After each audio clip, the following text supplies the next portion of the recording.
Nakikita natin ang sarili sa mga lugar na hindi tayo pamilyar, na para bang mag-isa natin tinatahak ang mahabang daan na tila walang katapusan. Hindi lahat ng daan na tatahakin ay magiging madali, dahil sa kabila ng saya, pagmamahal at ginhawa na mararamdaman ay minsan babalutin tayo ng kalungkutan at bigat ng walang kasiguraduhan.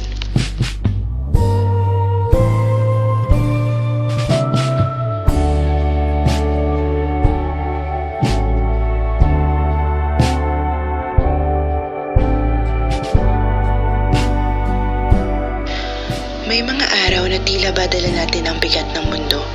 Mga araw kung saan sa bawat hakbang ay para bang mas mabigat kaysa sa huli. Mga araw na matatagpuan ang sarili na gulong-gulo na sa sarili, sa mga desisyon, sa kakayahan magpatuloy, sa paligid at sa mundo.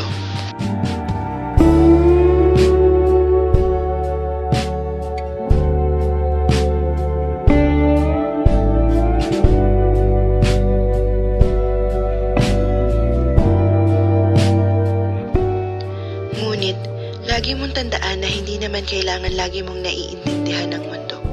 Hindi naman kailangan na alam mo lagi ang sagot. Okay lang na huminto. Okay lang magpahinga. Okay lang na magdahan-dahan muna.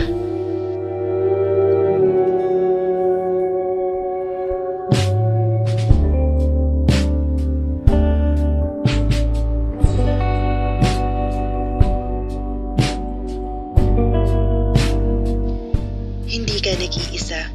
Sa dami ng tao na lumalakad sa espasyo na ito, iba't ibang buhay, sari-sariling istorya, naging saksi ang kalsada ng Espanya sa mga tawa at luha, sa pagbalik at paglisan, sa pagbagsak at pagbangon.